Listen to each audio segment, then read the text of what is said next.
If you're a high performer looking to grow and make an impact, but feeling stuck, underappreciated, and burned out at work, you're in the right place. I'm Melissa Vining, and this is the Job Search for High-Performing Misfits podcast. I help high performers leave draining jobs behind, reclaim their careers, and land roles in organizations where they can thrive. Tune in for tips, insights, and inspiration for your journey to fulfilling work that fits you. Welcome back to Job Search for High-Performing Misfits. I'm your host, Melissa Vining, and today my guest is Demir Bentley, who is the co-founder of Life Hack Method and the Wall Street Journal bestselling author of Winning the Week: How to Plan a Successful Week Every Week. He's worked with leaders and teams around the world to help them reclaim their time, reduce burnout, and focus on what really matters. And today we're going to be applying this to the job search because, as we all know, job searching can be one of those things that can kind of be a black hole of lost time where you can spend hours feeling busy on things that are actually not moving your job search forward. So we are going to talk about what it means to run a productive job search, getting clear on your priorities, staying motivated even when this process often feels pretty slow, and reprogramming perfectionism and procrastination that can easily take over in this process. So thank you for being here, Demir. I'm very happy to have you join me.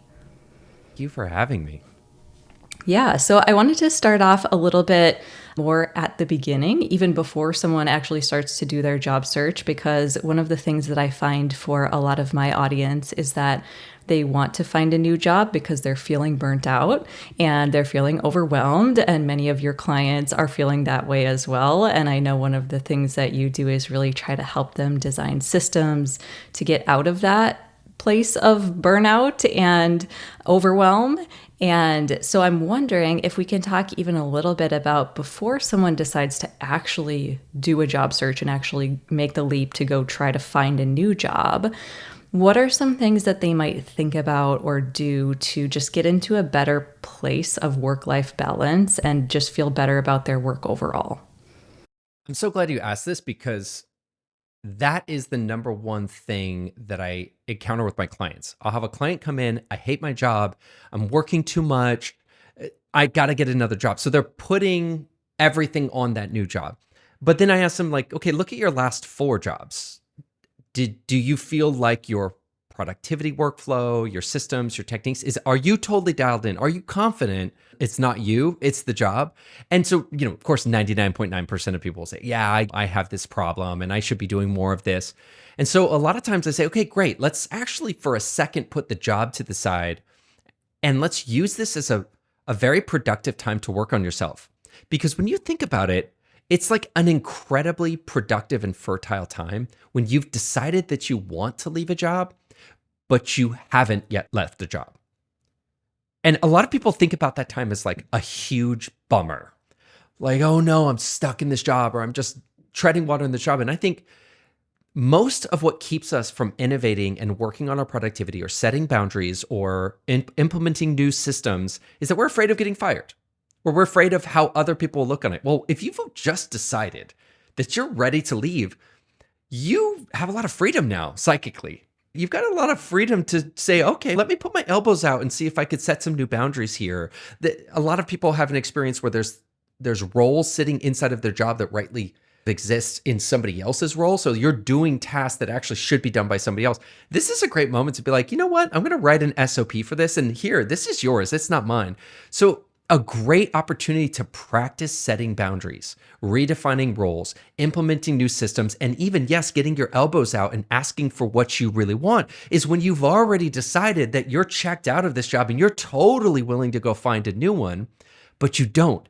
And so this is a counterintuitive thing I tell a lot of my clients is like, a lot of people, when they enter that moment, when they've decided that they might want to leave this job, they want to hasten to end that feeling, to find that new job, to get out of this feeling of, oh, I don't belong here. And I actually say, let's extend that period. And into that, let's start doing some things that we didn't do for fear of losing respect, losing credibility, or even getting fired. Can you give us one example of like a small thing that someone could do to start to try to implement some of that, or figure out what can I change here to make this work? A great example is creating a communication policy. A lot of people have an office communication policy that's effectively anytime, anywhere, all the time. And they know that they should. And often the company policy states, hey, you don't have to answer emails after hours. But there's this subtle, unspoken pressure.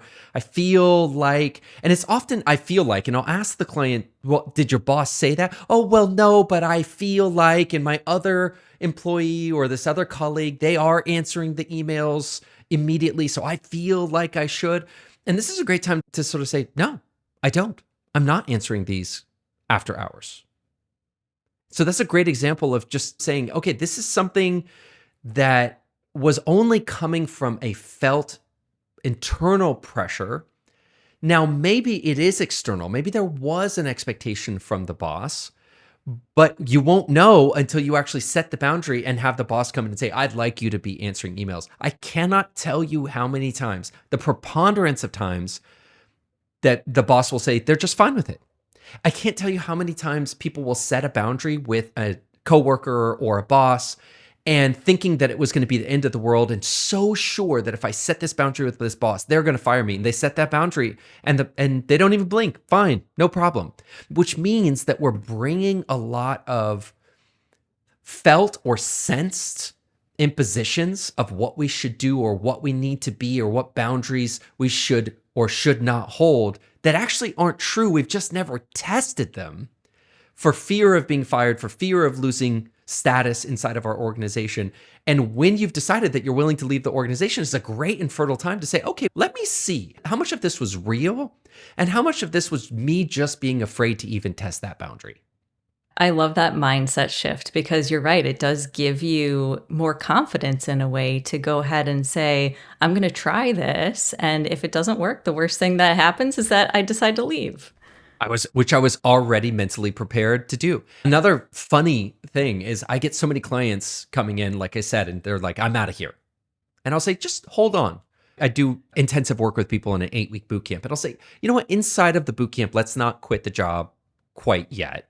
Let's just hang tight. And we'll use this as a really fertile time to try to test out some of our new productivity workflows, setting new communication boundaries and communication policies and all that kind of stuff. It's just, who cares? Like, we're already checked out mentally. Let's test. We'll use this as a testing ground. And so many of my clients have decided to stay in their job afterwards. Wow. And so the problem in the end wasn't the job as much as it was how they were doing the job and how the job was hitting their personal life and their energy and what their mindsets and how much of the job they were carrying into after hours. And when they can actually fix all of that, they actually look around and say, you know what, actually, I think I might stay here for another year or two. Not to mention, a lot of times when they do that work with a freedom to take some risks, they actually often get promoted. So I don't know if you've seen the movie Office Space, but often when people care the least, they get the most bold about trying something new. They try something new, they show up in a bigger and better way at their current job, and all of a sudden a new opportunity emerges and they think, wait, oh, that's weird. Like, actually, I didn't have to leave. Yeah. Wow. That is so interesting. I love that perspective. So let's take this and then take it a step further. So let's say they do all of that exploration and they're like, no, it really is the role or it really is the company. I decided for sure. I tested it. Okay. Now it's time to move on. A lot of the times people are still in this place of overwhelm because they're working a job, they have all their other life responsibilities, and now they have to do the job search, which takes a lot of time as well. So how do you suggest that people at that point go about finding that time or creating that time, or what's your perspective around that? Now, what I love about what you just said is now coming into the new job search, you have better skills, better tools, better life management, better time management. So just as a half jog back, this is a great way to step into a new role because you've really taken an opportunity using the old role as a grist for the mill, if you will, to actually level up your communication policy, level up your skills and your tools and your techniques. Now, coming into a new role, there's 2 books that I really love. One book is the 2-Hour Job Search. And I'll tell you why I love it, because we can actually decompose the parts of it that I love. So what I love about it is, one, he actually asserts that you should have a never-ending, infinite, but low-level job search going on. And that's sort of controversial because I think a lot of people tend to think about the job search as like it's either on or it's off. And they sort of attribute it as like the most loathsome period of their life. Like, oh, yucky. I have to go offer myself into the market and I just feel so yucky. And there's judgment and all this negative emotion all intertwined and wrapped up in it. And so we want to just minimize the period of time that we're in a job search. And he sort of got me onto a whole different way of thinking, which is what if you had a never ending job search going on? Always at a low burn level. You were always, so when you're employed, it takes on more of a flavor of networking and staying in contact with peers and people in industry and having informational interviews. And when you're thinking about transitioning, maybe it takes a little bit more of an edge towards I'm actively looking, but that it's effectively always on. I'm all about leverage and I'm all about systems. How can we set something up that just runs itself in a pretty steady way? So my wife, Carrie, was working for Kraft Foods, which a lot of people know. And she was looking to transition to a job in LA. We read this book and it suggested setting up a lamp list. I'm not going to go into the details, but it's basically a list of targets. So you have this target list of people that you have warm connections with. And so she actually used my virtual assistant to start to automate this. And what she was automating was simply asking for informational interviews. That was it. It was nothing, not asking for a job, just informational interviews. So she ended up with this steady diet of 2 or 3 hours a week of these 20-minute informational interviews just being set up really by her virtual assistant. And there's no trickery. It was just literally, here's me, here's you. I'm interested in you. Would you like to get together with me? Let's talk for 20 minutes. And she ended up having a conversation with somebody who liked her so much. They said, do you realize that Pop Chips has actually moved across country? They're not taking any of the old team with them. They're hiring a completely new team. And I know for a fact they haven't even started the hiring process, but I can get you in there. So she actually got an off-market listing of a job. And then they never even ended up listing that job. She just got a contact, interviewed, and they were like, great, you're fantastic, we'll take you. So it was just a great example of how powerful informationals are, but also how powerful it is to just sort of have something always burning in the background and always going, because it can't really hurt. The best way to be getting another job is to actually be recruited away from your job simply because you're having so many high quality conversations that at some point somebody says, hey, what's it gonna take to get you to come join me? So it sort of flips on its head this idea that many people bring into the job search where it's like, I'm gonna ride this wave out into the bitter end, and I'm only gonna leave this job when I hate it so much that I'm gonna not be able to bear it anymore. And then I'll take myself into this loathsome process of offering myself out into the market and yuck, yuck, yuck.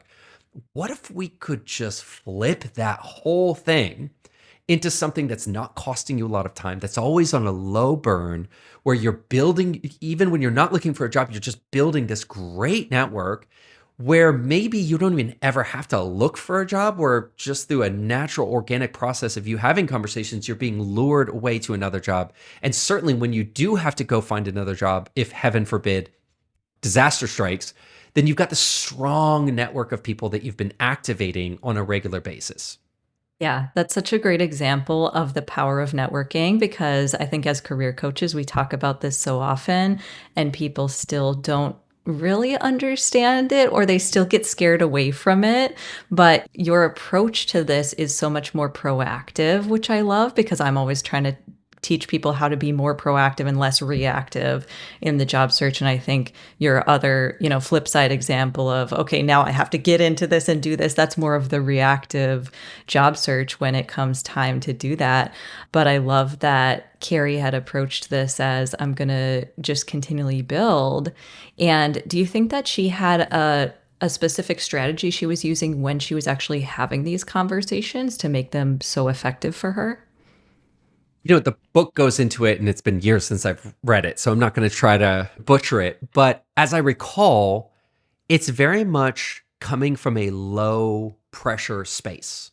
You've heard the term sales breath, right? When you really want something, it's almost on your breath and it turns people off. And so Yeah. I think coming into the conversation with an ulterior motive can really create, I don't know, just like a funky smell in the conversation. So the way I approach it and the way I tell my clients to approach it is the more that you can have genuine, heartfelt interest in this person, because people's favorite topic is themselves, right? And so the more that you can have a great story of, hey, I'm a professional, you're a professional, I'd love to just exchange. What are you seeing in the industry right now? What am I seeing in the industry?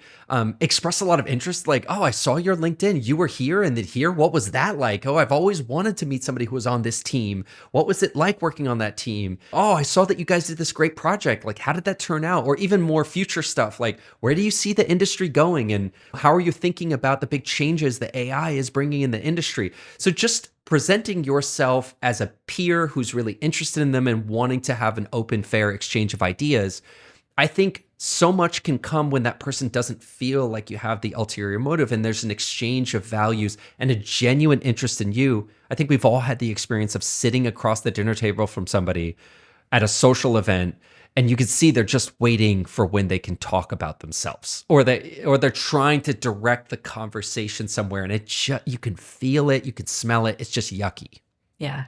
Yeah. And I think this is also why this proactive approach works so well, because if you're building this and doing it before you actually need the job, then you are feeling more relaxed about it, right? And you don't have to go in like trying to hide an ulterior motive. Yeah, I mean, you can run it when you're currently unemployed, but there's no doubt that you're going to have to spend more mental energy and attention trying to push that away and try to get that out of your mind so that you can actually just come to it's an audition, right? If you're an actor and you're focused too much on I'm perfect for this role, I really want to get this role, you're actually going to screw up the audition. You need to come in with that looseness, as if I don't care and I'm just here for this moment and I'm just here to be here with you right now. Yeah. Yeah, definitely. So the next thing I wanted to ask you about was your idea of radical clarity, because I love how you frame that. And there are so many moving pieces in the job search process. So I'm wondering if you can talk a little bit about how someone can go about getting clarity on what really matters most and where they should be spending their time within their job search.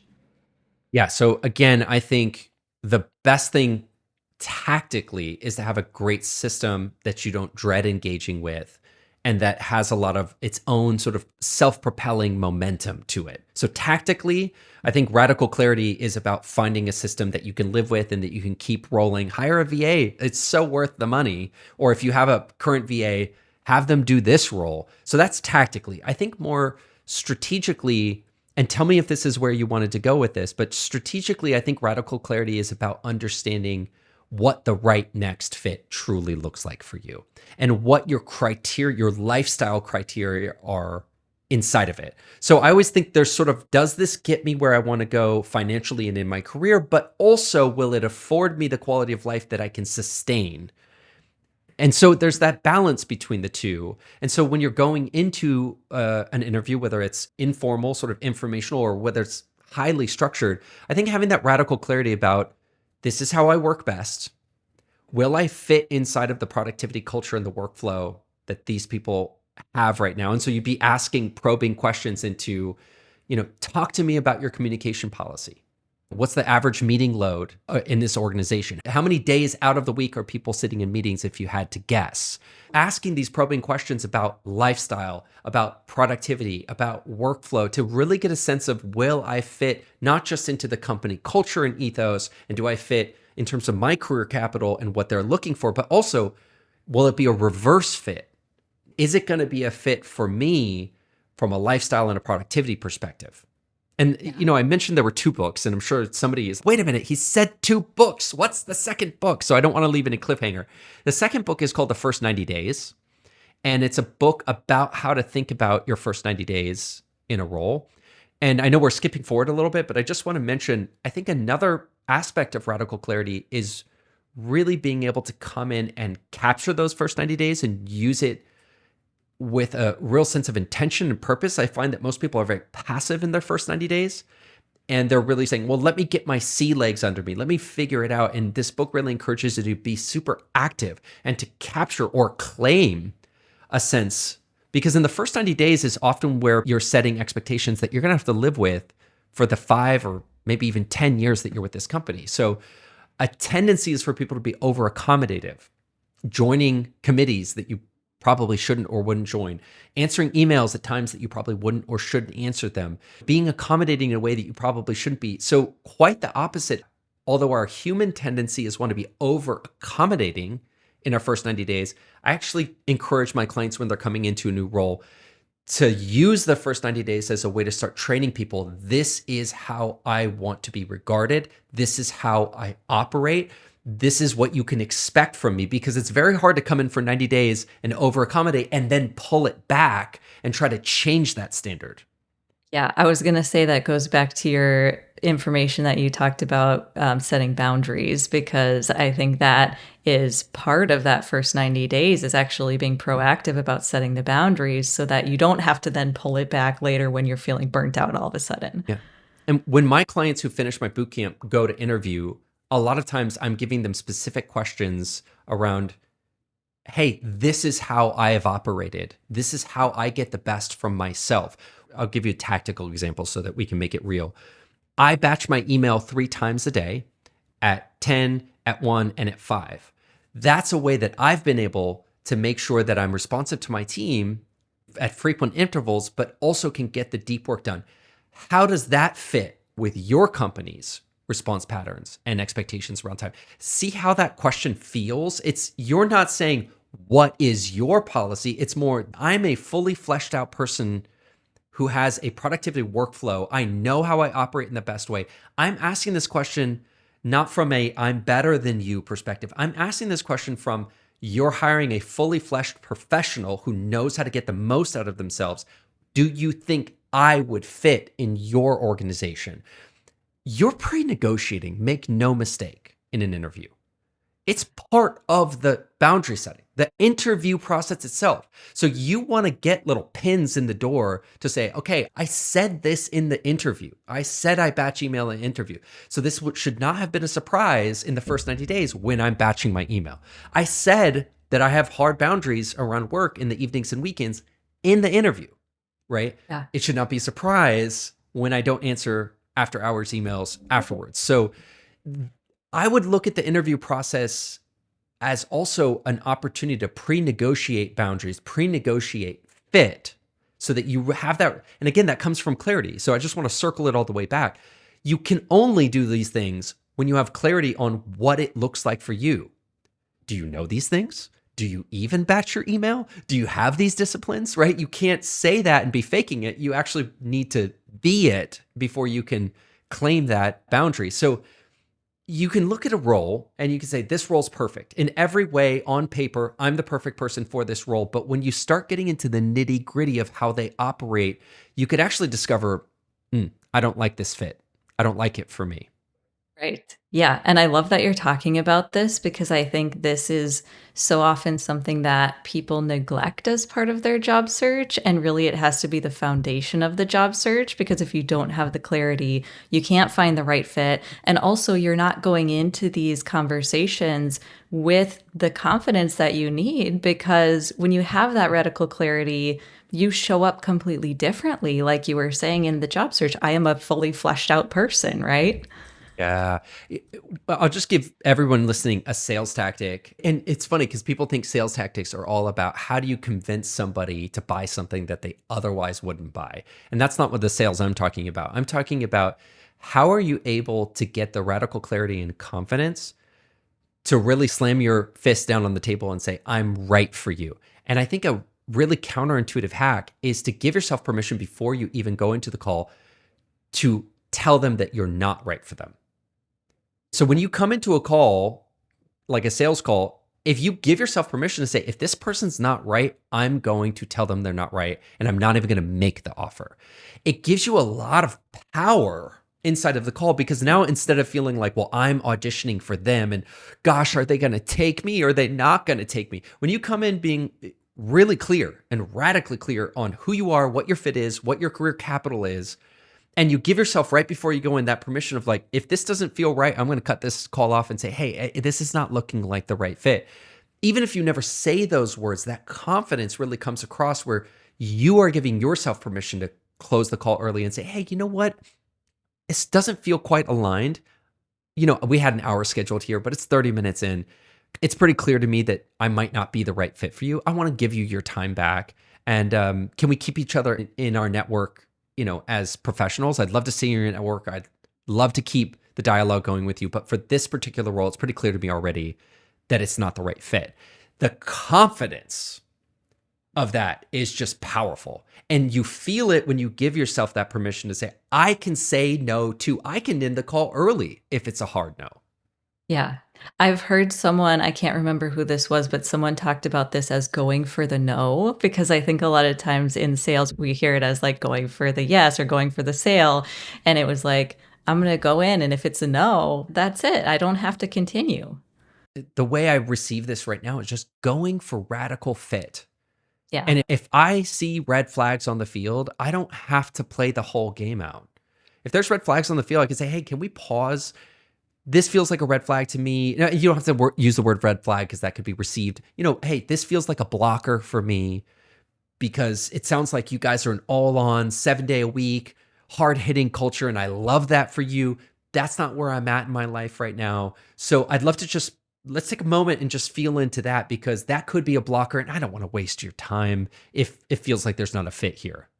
Okay, so let's go back to thinking about the job search process itself, because it can be long, it can be challenging, and sometimes it can be hard to even know if you're making progress because there's a Yeah. lot of silence a lot of the times.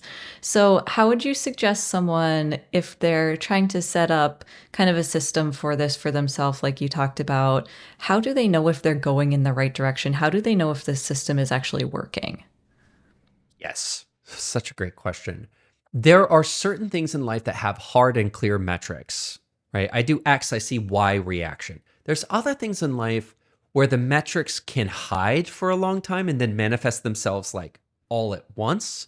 Or there's other things that have sort of indicative metrics that aren't hard, right? I would say the job search is one of those where a lot of it is hidden, meaning it could be the case, and sometimes you see that there's these little indicators that people have opened your email like maybe 17 times, but they never wrote you back, and you're thinking, how could you open my email 17 times and not write me back? I love that for you, because at least that is something, right? It's soft. Maybe they opened, I'm speaking for myself. Maybe they opened my application 70 times because they were passing it around the office laughing at it. But let's just assume that across 100 applications you send out, one soft metric that you can see is, am I getting opens?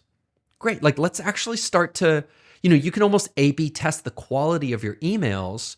And I'm a marketer, so I can't tell how much people enjoy my email. All I can see is, are they opening it and are they clicking the links inside of it? And so I actually have dashboards that show me what were my most open, what were my most clicked. And then I run A/B tests of, okay, let me try a different subject line. Let me try a different email body. And I'm trying to get that number to come up because there's an assumption. It's not perfect, but there's an assumption that the more people they're opening it is a proxy for how interested they are in it. The more people are clicking, it's a proxy for interest.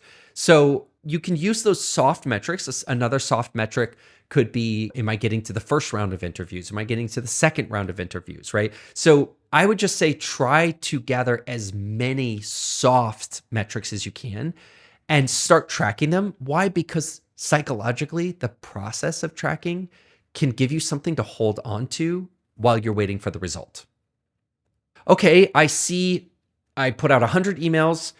I'm seeing a higher click-through rate. I'm seeing a higher open rate. I'm getting some soft follow-up interest. I'm getting to first-round interviews. So you can start to see yourself moving up that funnel. It could also tune you into some really interesting parts of where your application, I think, is starting to get weak. So it might be, okay, actually the part of the funnel that's strong is my outreach is strong. My email is strong. I'm getting to first round interview. I'm not getting second round. That would indicate to you that there's no problem with your outreach game. Now you need a coach to coach you on your interviewing game, right? That's because you get solid indications like, this is where it's falling apart in the funnel. So let's do some strategic intervention. Hire a coach like Melissa. I don't know if you do this, but hire a coach to specifically do some mock interviews for you.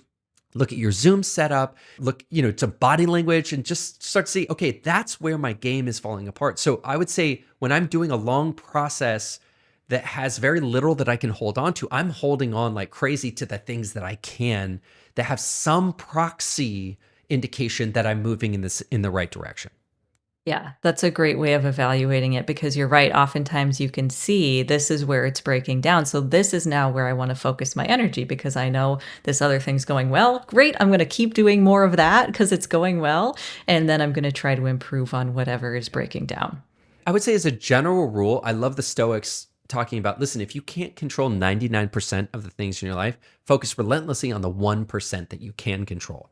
I had a client who had a crushing 3-month period where she got 3 jobs that were all 3 dream jobs, and she got to final round interview on all 3 and lost them.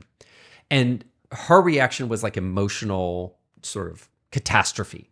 I'm terrible. I'm the worst. How could I get up for 3 perfect jobs? And I was the perfect candidate for all of them, and I didn't get any one of them. And she literally had this reaction of almost a unproductive pushback of, I don't even want to engage with this process anymore. When really what she should have been thinking is, I got to the final round.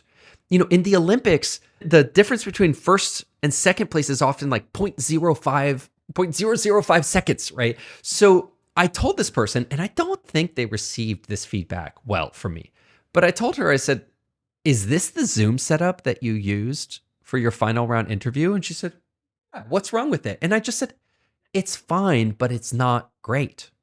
It's fine. There's Your face isn't dark, but it's not well lit. The background isn't bad, but it's not great. Your fashion isn't bad, but it's not great. And also she did this thing. I don't know if we're on video or not, but she did this thing where she had her camera pointed too far up. So it made her look like a little midget at the bottom of her camera, Yeah. and she was like, those are such small things. And I was like, yeah, but we're looking for fractions of a lead against our competition. And you've controlled for everything else that you can control for. The fact that you got to the final round interview meant that you were qualified to do the job. So it Yeah. was something small that made the difference between you and the competition. So don't you want to control for the things that you can control for, even if you think, oh, maybe not, this won't make the difference, but you can control it. So let's control it.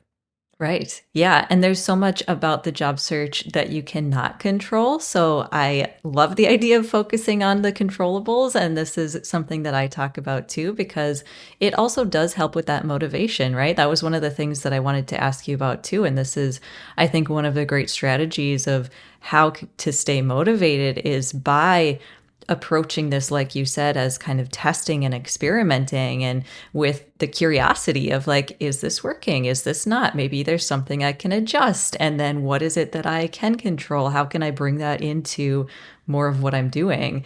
Is there anything else that you can think of that might help with the motivation piece of this? Yeah. I mean, I'm going to revisit something we said before. When you aren't waiting too long, then you get that ability to jump in before you've got messy brain around it. Now that you've got really sick and tired of your job and you're desperate to get out of it, you've got messy brain. Now, you might be there right now, and if you're there, you got to champion for it, and you just got to get your brain as right as you possibly can, and I'll give you some tips for that in a second. But then I would say your lesson is, when you get this next job, the lesson for you is to not wait till you get messy brain to apply for the next job. Let's have a process going at a low level, or an early warning sign, or a time frame where it's like, okay, it's 2 years, I should start this process, right? Or, I've gotten to this accomplishment that I wanted to achieve inside of this company. I should at least start thinking about extending myself, because by getting started early, you're getting started without messy brain. And it's so much easier not to get into messy brain than it is to get out of messy brain. But now let's flip it, and let's assume you're in messy brain because life isn't perfect and stuff happens, right? How do you get out of messy brain? I think there's so many great perspective exercises. Not to be morbid, but everybody who's lost somebody close to them can tell in the 2 weeks after it happens, you're walking around with this, what I call long lens perspective about what really matters in life. Like, oh my goodness, I just lost somebody I really care about. And you walk around in this weird light way of, you're loving your kids more. You're not worrying about and stressing about small ball things at work as much. What's happened is your lens has just gotten widened, and you see what's important. I would say a whole series of exercises around widening your lens and breaking down the boxes of what you think is important. There's a cognitive bias called recency bias, which is this idea that we tend to overweight the things that are happening to us right now and underweight things that are potentially way more important but won't happen for a long time. And so it's just our way of getting wrapped around the axle of current work drama, current work stress, anything, whether it's taking a trip, doing a retreat, doing a guided meditation, getting a therapist. I really enjoy doing an exercise with myself. I have an AI generated image of myself at 80 years old. I call him Old Man Demir. And I will, with AI, I have an AI avatar for this Old Man Demir, and I will sometimes lean on the perspective and strength of Old Man Demir to sort of talk about, oh, this is happening, or I'm feeling a little bit wrapped around the axle of this. And Old Man Demir's, oh, dude, none of this even matters, bro. None of this even matters. Why are you so wrapped around this? And it's an exercise to help me get some emotional separation from the tension, the anxiety, the fear, the drama, so that I can engage with this thing without bringing a lot of weight to it. Yeah. Yeah. I think that is so wise. And something that I heard someone say recently was that she stayed too long at so many jobs in her past and she didn't want to do that again. And so she ended up leaving the job in that moment, even before she was in messy brain, as you would say, right? Like before Yeah. she felt like it was necessarily time, but she was like, I don't want to get to that place. And I thought that was just such great advice. Yeah, yeah. There's just I'll throw this one in really quick. I love mantras, quotes, prayers, or something that would seem like a prayer. So a lot of times when I'm coming into a important meeting, when I feel like I'm bringing maybe a little too much emotion or tension around it or an important process, I love this the Saint Francis of Assisi prayer. I don't know why. For me, it seems to bring me into a place of perspective. And so a lot of times you're looking for a shortcut. You're looking for a mantra, a prayer, a quote, something inspiring that pulls you into what I call your highest self. We all have a low self. Our low self is our anxieties, our fears, our stresses. Our higher self, and we feel it happening when we float up into this place where it's like, oh yeah, that's me. That's me. That's me when I'm my best self. So I'd encourage you to collect an assortment of, or one powerful quote, prayer, inspiration, mantra that can very quickly lift you up into your higher self so that when you're engaging with something that makes you feel yucky, you can get that quick lift. That's great advice and also can be applicable to like an interview when you're going in and you're just so nervous about everything because it's a high stress situation. So you can use that, I'm sure, in many contexts. So I wanted to ask you a little bit about perfectionism and procrastination and how this shows up in the job search because I see this so often with clients who are they come in and they're like, okay, I'm making these edits to my resume and now they're going to go make some more edits and they want it to be perfect. And Yeah. we know that that's not actually going to get them the job in the end. So how can someone get out of this kind of cycle of trying to make every step perfect and losing the whole big picture? Sorry to be a nerd, but I coach this stuff. So let's get our definition straight, right? A perfectionist has no problem starting something and every problem in the world with stopping it. They're never done. They Yeah. never want to publish it. They never want to send it.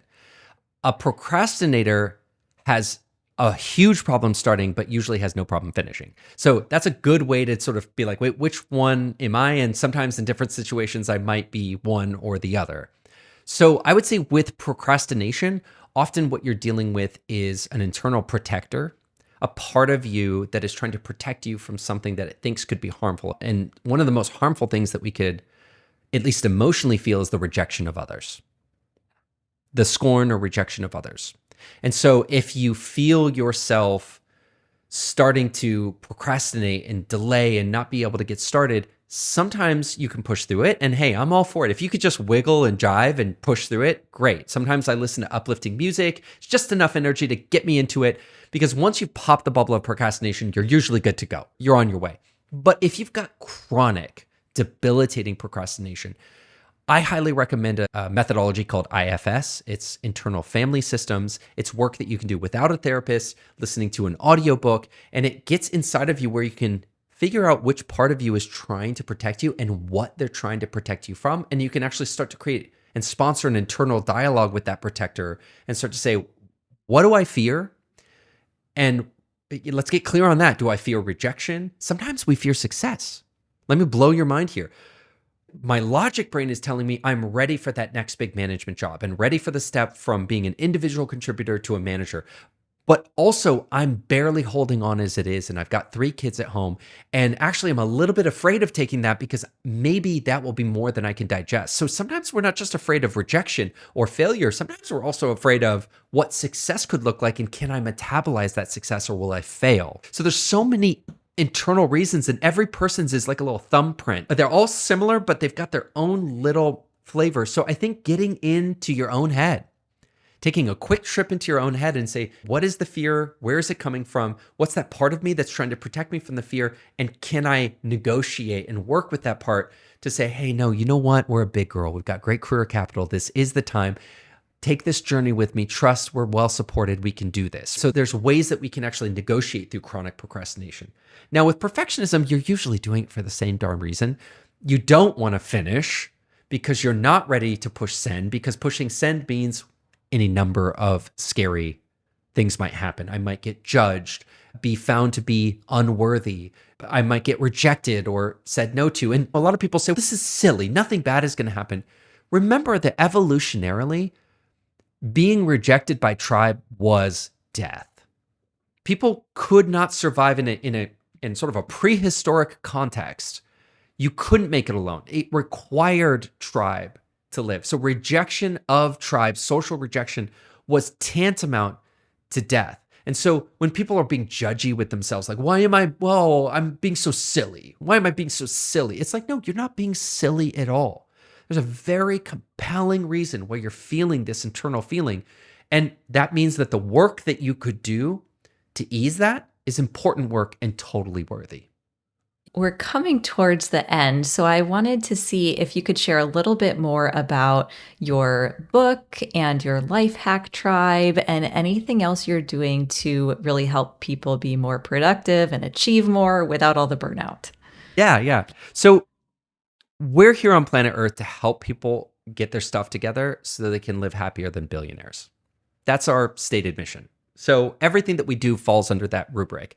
I am not paid by your company to come in and try to squeeze just a little bit of blood out of the stone. We work directly with consumers, which means people come directly to us to seek out ways to work that are more productive and more organized, not for the benefit of their company, but for themselves to live their own life in a freer and happier way. And I love the term happier than a billionaire. I actually know some billionaires and they are not the happiest people on planet Earth. So believe me, if you're thinking, how could I be that? It's actually not that high of a bar to clear, right?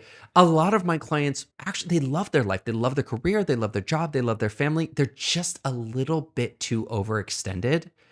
And if they could just do a little bit of that work that brings a little bit more order, tame the chaos a little bit, it results in a tremendous amount of happiness unleashed. So that's what we're here to do. We do it in the form of the book, Winning the Week, where we show people the very smallest thing that they can do to get the biggest impact in their productivity. But then when people have read the book and they say, this is awesome, I want support, or I want to go even further, we've got Life Hack Tribe, where you can come and learn everything we know. And I think about myself as people's Sherpa. I've gone out and I've read the books and I've done the techniques. So I just show you exactly what works so you can just get in, do the work, and get out.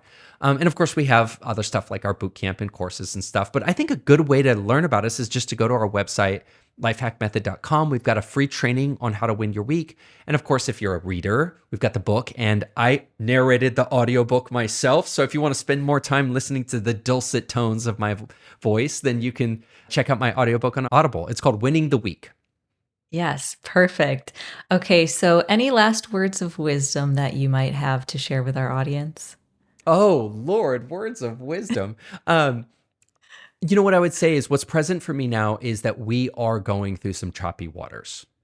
And I think we're in a moment where it's not like the 10 years or the 10 years before that. We're going through a generational choppy water moment. And I think it's helpful for people to just hear that. so they don't take it personally. So they don't feel like, am I alone in this? Is this just me? And they don't label themselves as being unworthy or broken in any way. No, the system itself is, I won't call it breaking, but it is certainly changing and shifting in such deep and fundamental ways that I just want people to hear from me. Like, I coach with thousands and thousands of people, and they let me into the most intimate parts of their business and their workflow. And I can tell you, having an inside view to thousands of people, everybody is saying, this is a crazy time. So I would just say, buckle up. We're all in it together. It's not just you. Just keep taking the right action, next right action. Yeah, I think that's so important for people to hear who are in the midst of a job search, because that can feel so isolating and it can feel like it is just you, and really it's not. So thank you for sharing that. And if people want to connect with you, learn more, where can they go to do that? Yeah, I mean, love the website, lifehackmethod.com. Take it the free masterclass. We also are on YouTube and we're on Instagram. And yeah, you can also email me. I'm Demir@lifehackmethod.com. So if you're feeling really bold, you can just email me and say hello. Well, Demir, thank you so much for being here. This has been so helpful, and it was really great to talk to you. You too, Melissa. Thank you. If you love this podcast, be sure to hit subscribe, leave me a review, and share it with a friend so we can help more high-performing misfits find work they love. See you next time.